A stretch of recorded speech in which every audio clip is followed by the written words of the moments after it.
Chapter 23, Caspian Gates. Summer, 330 BC. We marched slowly north for many days, going from oasis to oasis, our baggage train huge with Persian treasure and the mountains a shimmering line to our left. Each time we camped, more deserters from King Darius's army joined us and were hauled off at once to Alexander's pavilion so he could interrogate them. Groom gossip said we were chasing King Darius, whose baggage train and harem had been sent east to a plain called the Caspian Gates, which would take him out of Persia. Tydeus bit his lip when he heard this and forgot he was supposed to be grooming me. If King Darius has his harem with him, that means he may still have charm. Oh, I wish King Alexander would hurry. We're going so slowly. This was just as well for us horses, since it was very hot, and Ara's foal was growing big inside her. Every time I looked out the corner of my eye, I saw a flicker in the sky. It wasn't a ghost, though. The fire demon from Persepolis was following us, just waiting for an excuse to strike. Eventually, we reach another city, this one called Ecbatana, which Tydeus had said was the last place the Persians had to hide. The gates open as soon as they see us coming. Alexander smiles and calls for his Troy armor, but before he can ride me into the city to accept its surrender, we hear hoofbeats drumming behind us, and I smell General Parmenio's horse. The guard looks around, and Alexander sighs. "Here it comes," he mutters. General Parmenio scowls at Alexander. His horse dances on the spot, agitated by the general's angry grip on the reins. "What's all this I hear about you trying to exchange Prince Ochus for your missing groom, Alexander?" he snaps. "That woman you brought back from the tomb at Passaguard was at a party given by my son Philotas last night, and she told him what happened at the tomb of Cyrus the Great. Are you completely mad? Exposing yourself to the enemy like that? Were you going to endanger our entire campaign for the sake of a single slave?" "Philo, you traitor!" Hephaestion whispers, as if Philotas is still in the guard with us, which he hasn't been, since Alexander threw him out of our special herd back in Anatolia and gave him a herd of his own to keep him out of mischief. Ptolemy, who took Thais to the party, flushes. Alexander's fist tightens on my reins. His voice is icy. "You seem to be forgetting. I am the son of Zeus, and he watches over me. Part of the deal was that King Darius would surrender his crown to me in return for his son. As for Charmides, she is my groom, and I want her back. You were wrong about her being eaten by a crocodile in Egypt.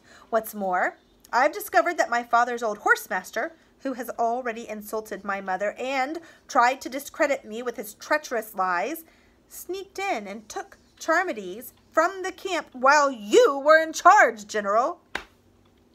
This is definitely squealing, although not very loud. The general's cheeks flush. He opens his mouth and closes it again. He looks carefully at Alexander and says, "So, the girl's alive, and King Darius has her? So what? I expect she's having an easier time of it in his harem than she ever had looking after your horse. If you want my advice, we should secure Ecbatana and wait. By all reports, Darius is a little more than a fugitive in his own country, while his satraps are quarreling among themselves. It sounds as if this man, Bessus, was trying to get his hands on Prince Ochus to further his own ambitions, and has taken most of the Persian forces with him. Darius is probably on his way back here right now to beg our protection. I know I would if I were the great king. I'd swallow my pride and turn my attention to what really matters in this world, my son and my heir. But it's not something you would understand, Alex. You don't seem to have time between burning cities to take a wife, let alone have an heir." Alexander's breathing quickens. The guard cringes. Alexander says in a rough tone, "First, General, you are not the great king. I am. Second, I don't need an heir because I don't plan to die. And believe me, the last thing I'd do is crawl to my enemy for protection from my own men. If my enemy had held a son of mine captive, I would go after him with all my strength, and if I couldn't kill him, I'd die fighting. That's why I'm going after Darius to get back my groom. Then I'm going after Bessus and that traitor of a horsemaster to teach them both a lesson. If you don't like it, you can stay here. I don't need old men like you grumbling and moaning behind my back all the time. As from today, I'm disbanding the Hellenic League. Any man who wishes can go home. From this day on, I only want men I can trust in my army. He looks pointedly at the guard, and their horses fidget nervously, which is a sure indication of how their riders are feeling. Some of them can't meet Alexander's gaze, but Hephaestion brings Patassios close to me and rests a hand on the king's arm. We're all with you, Alex. Whatever you decide to do, you know that. The general presses his lips together, and his sunburned face hardens. He says quietly, Alexander, I have served you as faithfully as I served your father, King Philip. Everything I have done is for the good of Macedonia, this army, and this campaign. You wouldn't have gotten this far without me, despite what you say about being the son of Zeus, and you know it. Yet you now insult me by suggesting you can't trust me? Alexander meets his glare, chin tilted, and says smoothly, You've proven yourself more than trustworthy since the Granicus, General. He leaves a little pause to make quite sure the general remembers what he did there. But I am in command of this army, and I've made my decision. Go tell your men they can go home if they wish. I'll pay them each a bonus above their normal pay. Every man who leaves will receive 1 talent as a reward for his services so far. But any who want to stay with me can re-enlist, and I'll pay them a mercenaries page from now on, plus 2 talents. No, make that 3 talents each as danger money for their courage. I can afford to be generous these days, thanks to King Darius's treasure. The general's jaw drops. The guard draw a collective breath. That's 3 times the price of Patassios for every man in the army who stays, which is a lot of gold. Alexander narrows his eyes at him. From here on, we're going to be riding fast after King Darius. I need someone to stay behind in Ecbatana to organize transportation of the treasure back to Pella. Keep an eye on the local tribes and supervise the payoffs. That would be a good job for you, General. Not too arduous for your old bones. And if King Darius does turn up here, as you seem to think he will, I'll need someone I can trust to deal with him. I'll pick you up on the way back, and we can ride home together in triumph and glory. I might be old, but I can still ride fast. Alexander raises an eyebrow. You want to come with us? Why? No reason, the general mutters, avoiding the king's gaze.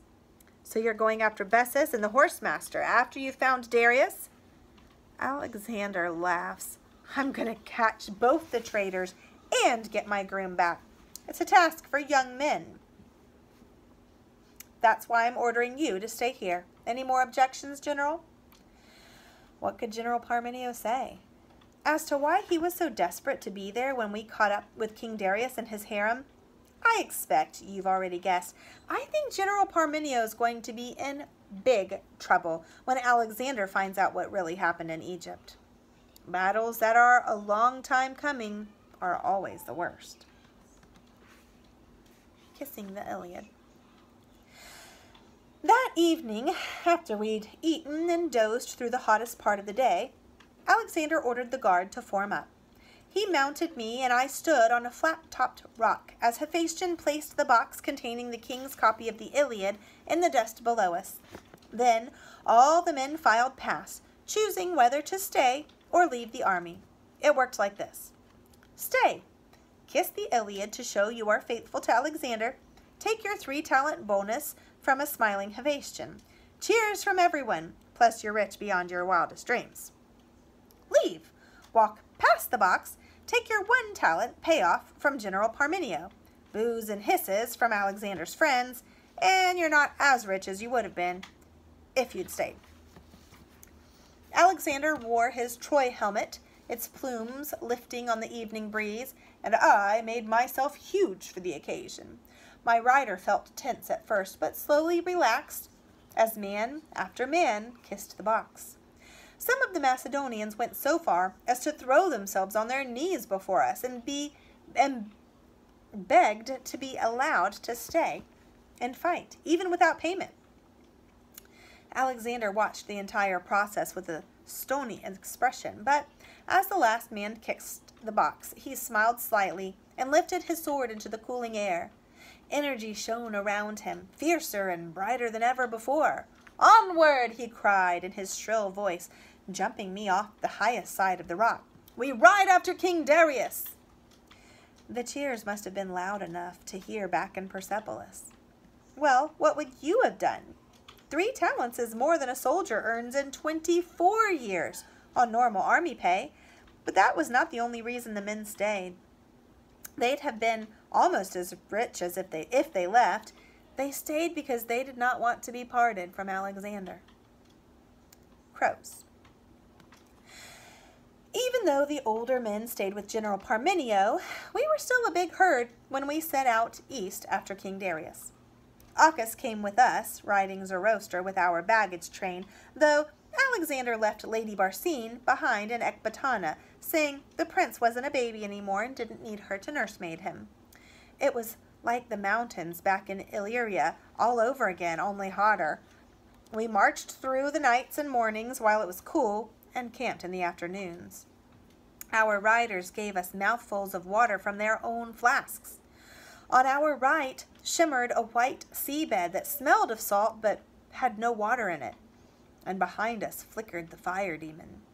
I think some of the men wished they'd chosen to go home despite being rich beyond their wildest dreams. They too sensed the demon. Hoplite, who Alexander had told Tydeus to ride to give him some experience, soon stopped frisking around and plodded along as sensibly as an old horse. At least this spared Tydeus more bruises. During our march north from Persepolis, he'd fallen off every time Hoplite threw a coltish bucking fit, much to the amusement of the other grooms. My eyes watered with the glare, and I kept stumbling over stones. Only Alexander's firm hand, holding up my head, kept me from falling. All the horses of the guard were having a bad time, but Aura suffered most of all. I nickered to her whenever she staggered, to remind her that she was carrying my foal and must not give in. We swished the flies from one another's faces with our tails as we struggled on, but some of the cavalry horses were not so strong. They collapsed under their riders and had to be given water. Some struggled up again after drinking. Others, who were too far gone, stretched out on their side with a sigh, and their ghosts rippled past us on breaths of shivery wind. We left their bodies for the crows. There are always crows in horrible places like this, waiting for horses to die. Eventually, after 11 terrible days of thirst and heat, we came to a narrow gorge between high cliffs. It looks very dark in there after the glare of the morning sun, but it seems quiet enough. Alexander holds up his hand and lets me stagger to a halt. What do you think, Hephaestion? Are the Persians in there, waiting to ambush us? The men are in no condition to fight. Even if the Persians are in there, Alex, we need water and food. The horses are half dead. That poor mare Aura is carrying a foal for Zeus's sake. We should have left her in Ecbatana. Alexander sighs. We have to get through the Caspian gates and find the next oasis. If we stop here, we'll all be dead by morning. Loosen your swords, gentlemen, and stay alert. Tell Attalus to take his archers up the cliffs to cover me. I'm going in. He walks me a few paces forward into the pass. It is eerie, and my hooves echo. I keep a good lookout for the fire demon, but nothing attacks us except crows with their droppings. At least it's cooler between the cliffs. Something white trickles down the cliff face. I stretch out my nose to lick it. It is salt and very good. Alexander leans over my neck to scrape the salt from the cliff with his finger so he can lick some as well. What do you think, Bucephalus? Do we trust those villagers who told us King Darius had already passed through the gates? Crows are very bold here. They circle overhead, cawing and diving at one another. My hairs rise. I prick my ears and stare at them. Alexander stares at them too. He pats my neck. Clever horse. Something dead or dying ahead. Let's go up and see, shall we? The guard whisper and stare around nervously as we walk deeper into the pass. My nose is so clogged up with dust and the salt so strong that, at first, I cannot smell anything else. When we see a crumpled heap of cloak and red mane lying on the track ahead of us, I'm as surprised as Alexander. I shoot my head and prick my ears, trying to focus on the small human and smell her at the same time. My heart beats faster as I catch a whiff of spring grass, bringing a surge of memory, gentle hands, comfort, relief from pain. I think it is. I know it is. Alex, Hephaestion whispers. That looks like... Silence, Alexander says roughly, staring up at the cliffs where our archers kneel with arrows knocked on their bowstrings. It might be a trick. Watch yourselves, gentlemen. He sits rigidly on my cloth, staring from the rumpled form to the cliffs and the circling crows. One dives at the huddle of cloak. Charm, I know it's her, stirs and moans. I let out a ringing neigh, paw the rock and snatch at my bit impatiently. Stop that, Bucephalus, Alexander hisses, still squinting at the cliffs. If the Persians are here, you've just announced our presence. I neigh again, the sound echoing around the cliffs. Hephaestion looks at me and smiles. Bucephalus recognizes her too, Alex. If the Persians were here, they'd have attacked by now. Shall I go and check? No, I'll go. She's my groom. Stay close to me, gentlemen. Be prepared for anything. Finally, Alexander lets me walk forward. When we are nearly there, I drag the reins from his hand and lower my head to sniff Charm. She is not dead. Under the cloak, she's wearing a long red dress with a ragged hem and sandals with little jewels on them. She blinks at me and reaches out a trembling hand to touch my nose. Bucephalus, she says in a cracked voice. Clever horse, you found me. I snort at her and settle to my knees with a contented sigh. Alexander slips off me. He kneels beside Charm and unstops his flask. Taking her head in his arm, he strokes the tangled curls out of her eyes and pours the last of his own water into her mouth. She swallows, still staring at me, her eyes full of joyful tears. I don't think she realizes it's the king holding her. Then she stiffens and focuses on his face. Your Majesty, I'm sorry.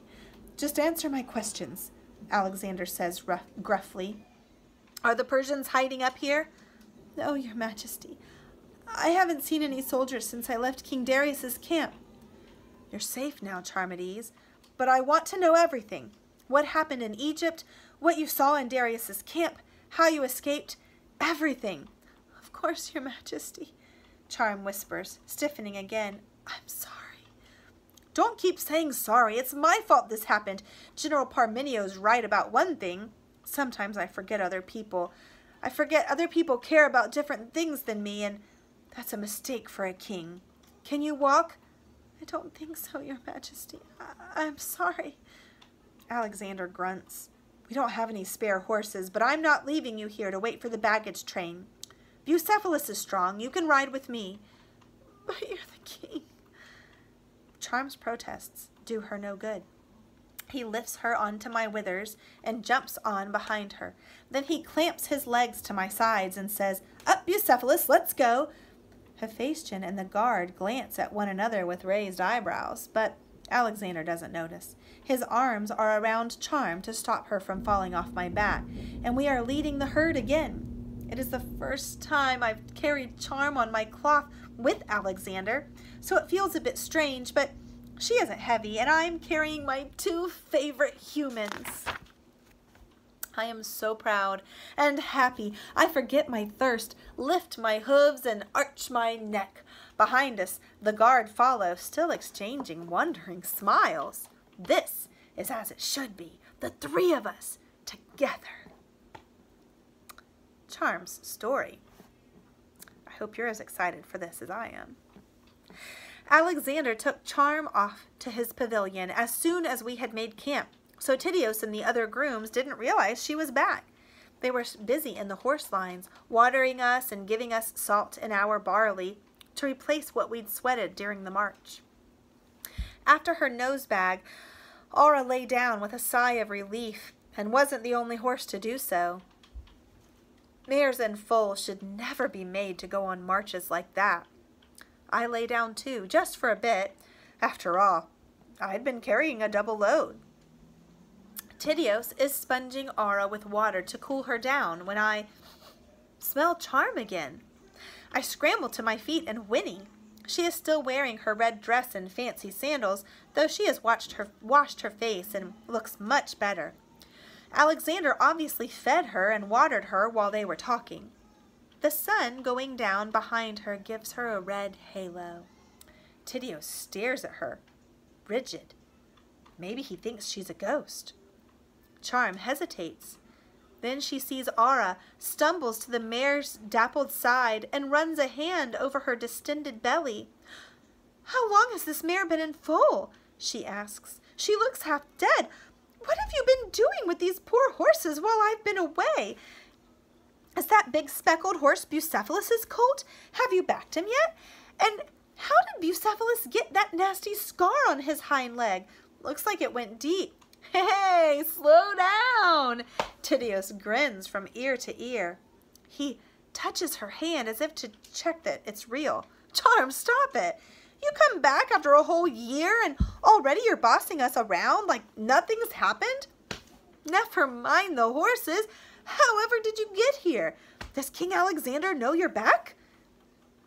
He glances at the king's pavilion, stained pink by the sunset, its sheets fluttering in the hot wind. Charm smiles tensely. "Where do you think I've been all day?" He wanted to know everything too. Tydeus's grin fades slightly. He starts to ask something about Alexander, but the other grooms notice Charm. They crowd around, staring at her dress and her sandals. "About time you came back, Charmides," they call. "We've had to look after your horses as well as ours. Bucephalus has been pining for you. He went right off his food, didn't start eating again till after the big battle at Gaugamela. You should have seen the trouble poor Tydeus had backing Hoplite without your help." "Leave her alone, you dolts." Tydeus shoos them away with a laugh and moves around Aura so he can hug Charm. She stiffens a bit at first, then relaxes and gives him a little kiss on the lips. All the grooms whistle and cheer. Finally, Charm and Tydeus come to see me. Charm examines the scar the chariot made on my hind leg at Gaugamela, while Tydeus holds my head and watches her as if she might vanish again the moment he takes his eyes off her. "Don't panic. It's healed fine," he says. "He was lame for ages, but the king let me stay with him in Arbella. Actually, I'm glad Bucephalus got injured, because that's where we caught the horsemaster and learned what he'd done with you." "You caught the horsemaster?"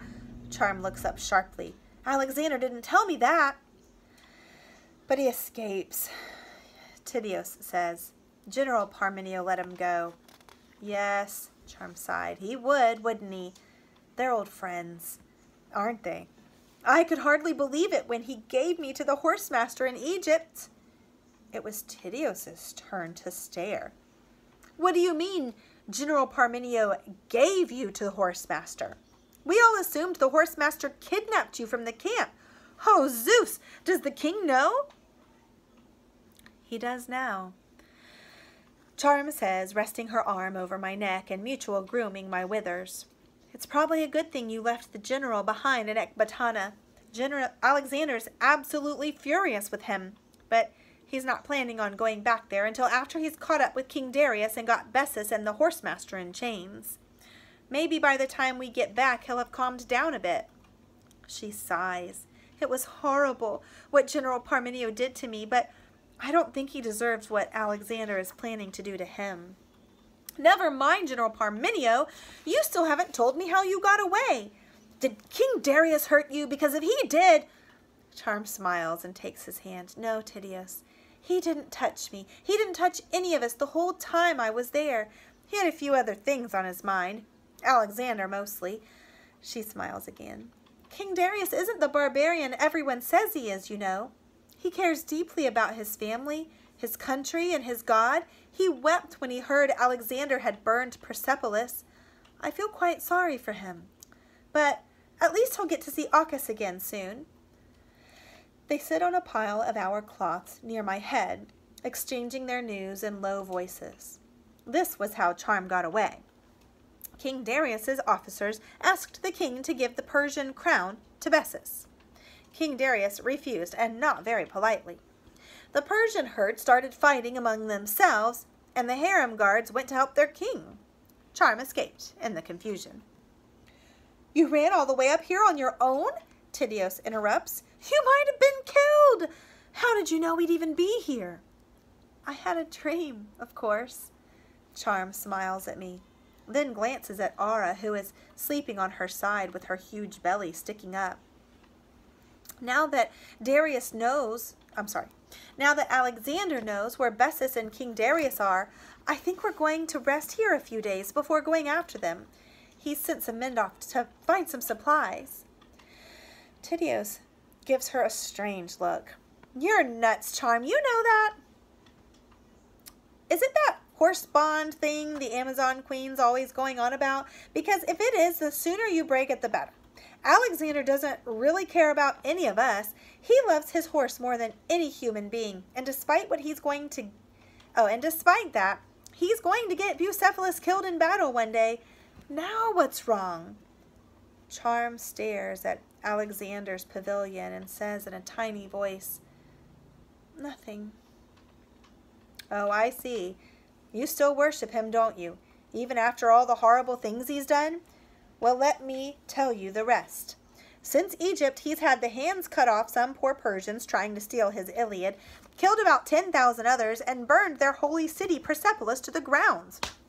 I don't even know what he did in Babylon, but he kept poor Prince Arcas locked in a lion cage all the way from Susa to Persepolis. And that's just what I know about. There's rumors of awful things happening to prisoners, like pouring oil from the ground over them and setting them alight to discover if they'll burn up. Charm stays silent, biting her lip. You know it could never work anyway, don't you? Tydeus says gently, putting his arm around her again. Alexander's a king and the son of Zeus. He's also Pharaoh of Egypt and Lord of Anatolia, and soon he'll be great king of Persia too. One day he'll marry a princess, and if he shows you any attention, it's only as much as King Darius would show one of his harem slaves. Charm gives him a startled look and laughs. Is that what you're so upset about? That's not why we're so close. You're an idiot sometimes, Tydeus. Tydeus frowns. What do you mean? Charm stares a bit longer at Alexander's pavilion. She says, in a tight little voice, because it wasn't just any old Macedonian soldier who raped my mother after battle at Methone. That's why. Before she can explain any further, the dogs start barking and the sentries yell as two strange horses gallop up out of the night through our boundary torches.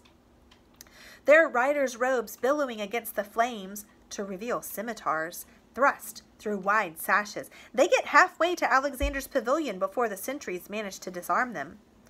Those men, Charm cries, jumping to her feet. They were fighting for King Darius when Bessus tried to take over. Something awful must have happened. A flap of the pavilion is thrown back and Alexander hurries out. His mane is untidy and he is barefoot, but he has a dagger in his fist. As soon as the Persians see him, they prostrate themselves at his feet. King Iskander, we need your help. The traitor Bessus has declared himself great king. He's taking our rightful king as his prisoner back to Bactria, where he plans to raise another army against you. We beg you to help us free King Darius before it is too late. The shouting wakes the men in the nearest tents, and the news travels fast through the camp. Some of the Macedonians mutter that Alexander's the demon, and it's already too late for the Persians. Others hiss at them to shut up. 9 people wanted us to set out after Bessus and his prisoner immediately.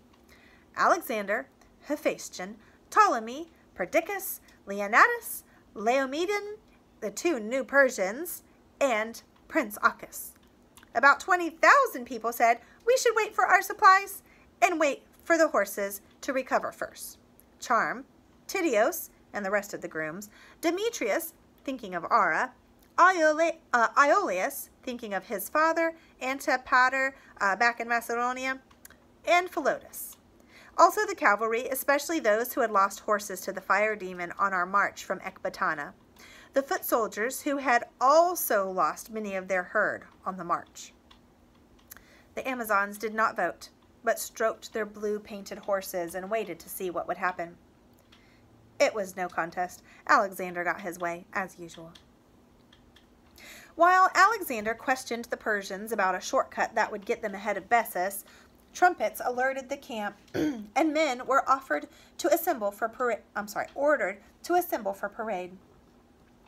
Alexander chose 500 of the fittest foot soldiers and dismissed the rest.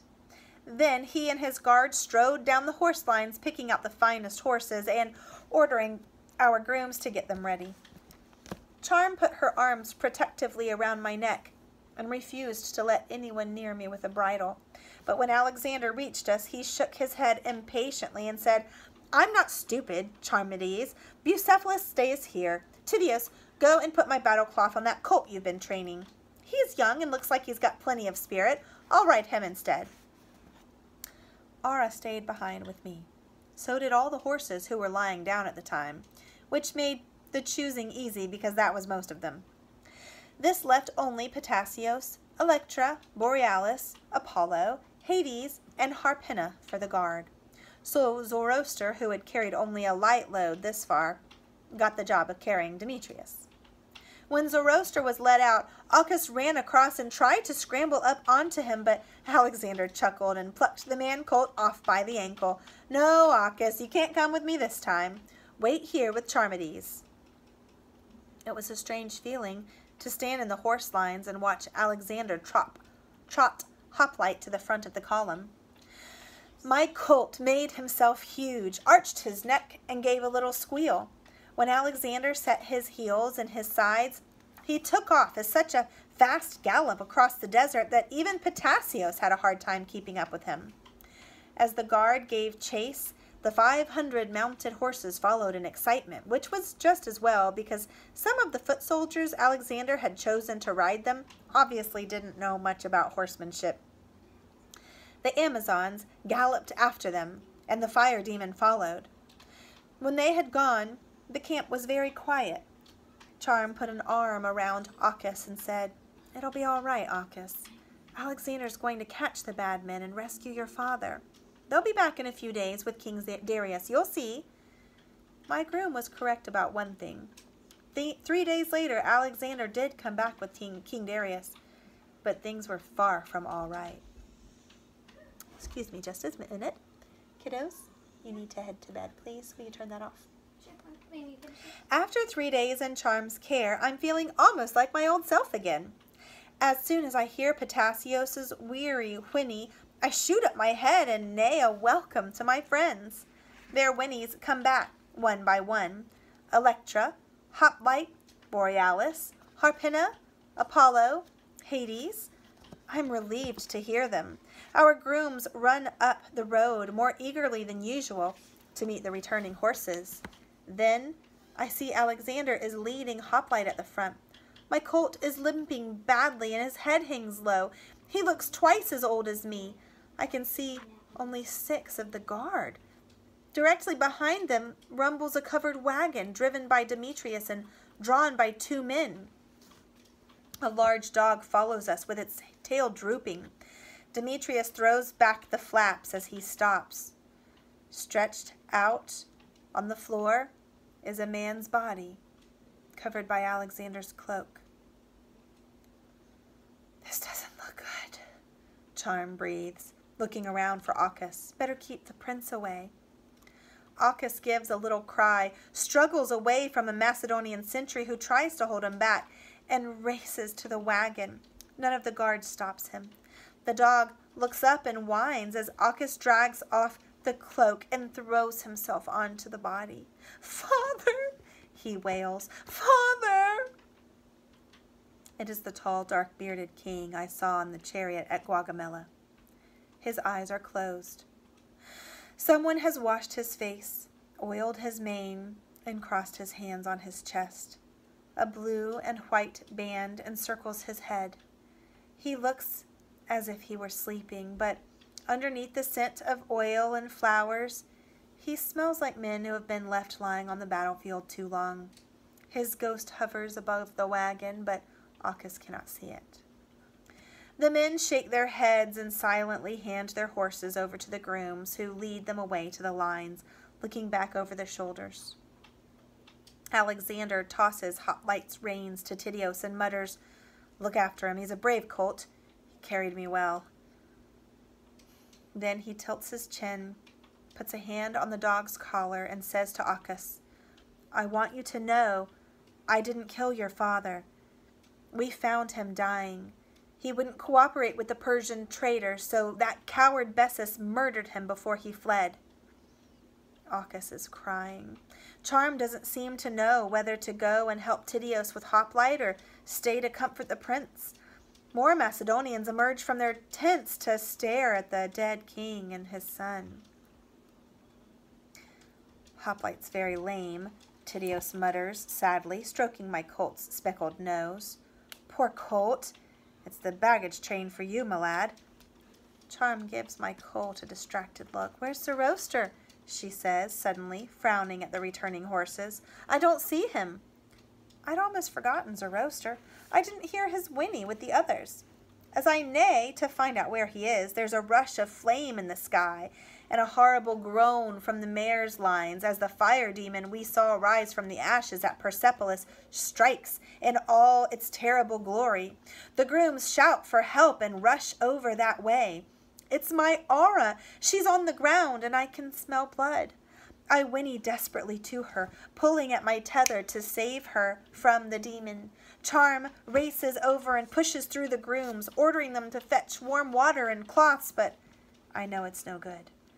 Mares do not have their foals in the daytime by choice, especially when there's so much else going on. The foal has come too early. My poor Aura. It's over quite quickly. The fire demon takes the foal's ghost and flies away. I calm down a bit. Charm gets Aura on her feet and leads her out of the lines, while the grooms wrap the foal's body in an old cloth and carry it away from the disturbed mares. As they pass me, I see one of its long legs dangling out from the cloth. Beneath the blood, our foal is pure white. Charm is stroking Aura and rubbing her ears, telling her she'll live to have another colt, and that albinos are often not very strong, so it's no surprise she lost this one. Tityos is stroking Hoplite's neck and telling him his legs will get better soon. Alexander is stroking Akis's mane and promising him he'll avenge his father's death. None of them has seen King Darius's ghost, which ripples closer to the wagon. I let out a ringing neigh to warn them, and they look around. Akis shrugs off Alexander's hand and wipes his tears on his sleeve. He kisses his father's folded hands and forehead and pats the whining dog. Then he eases the blue and white band from his father's head, stands on the seat of the wagon, and makes himself huge. "My father is dead," he says in Greek, holding up the crown. "I am Akis of the royal bloodline, heir to the Persian Empire. Today, the crown of Persia is mine, but I surrender it to Uncle Alexander for him to wear until I am old enough to take the white colt's spirit and become king myself. Bessus is an evil man and a traitor. You must go after him and punish him."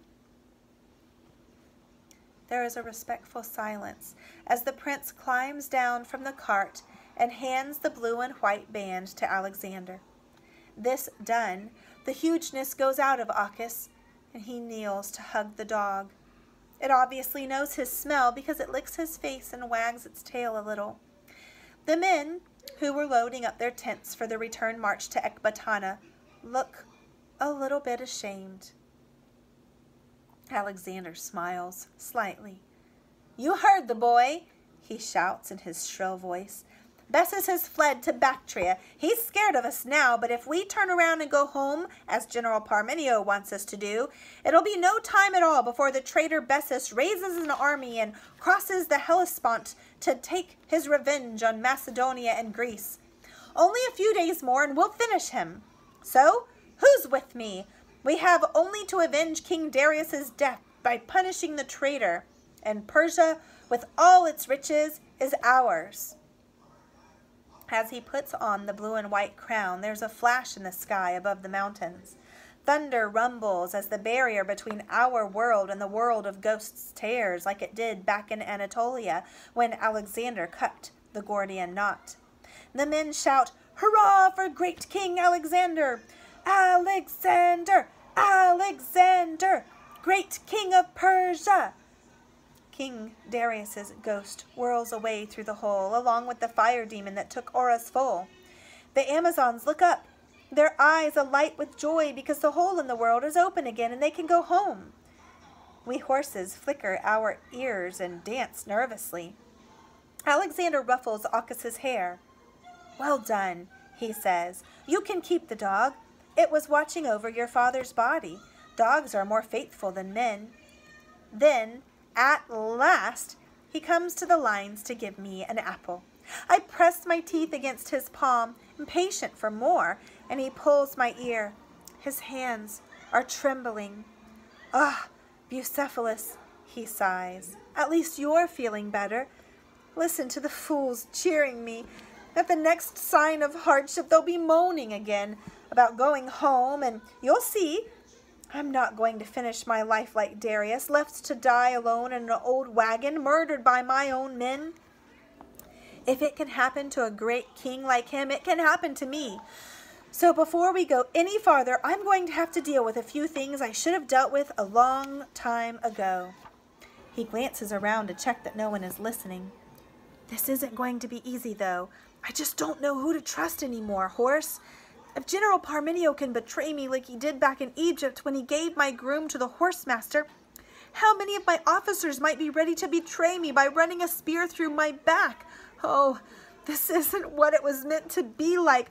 I'm great King of Persia, and my head still hurts."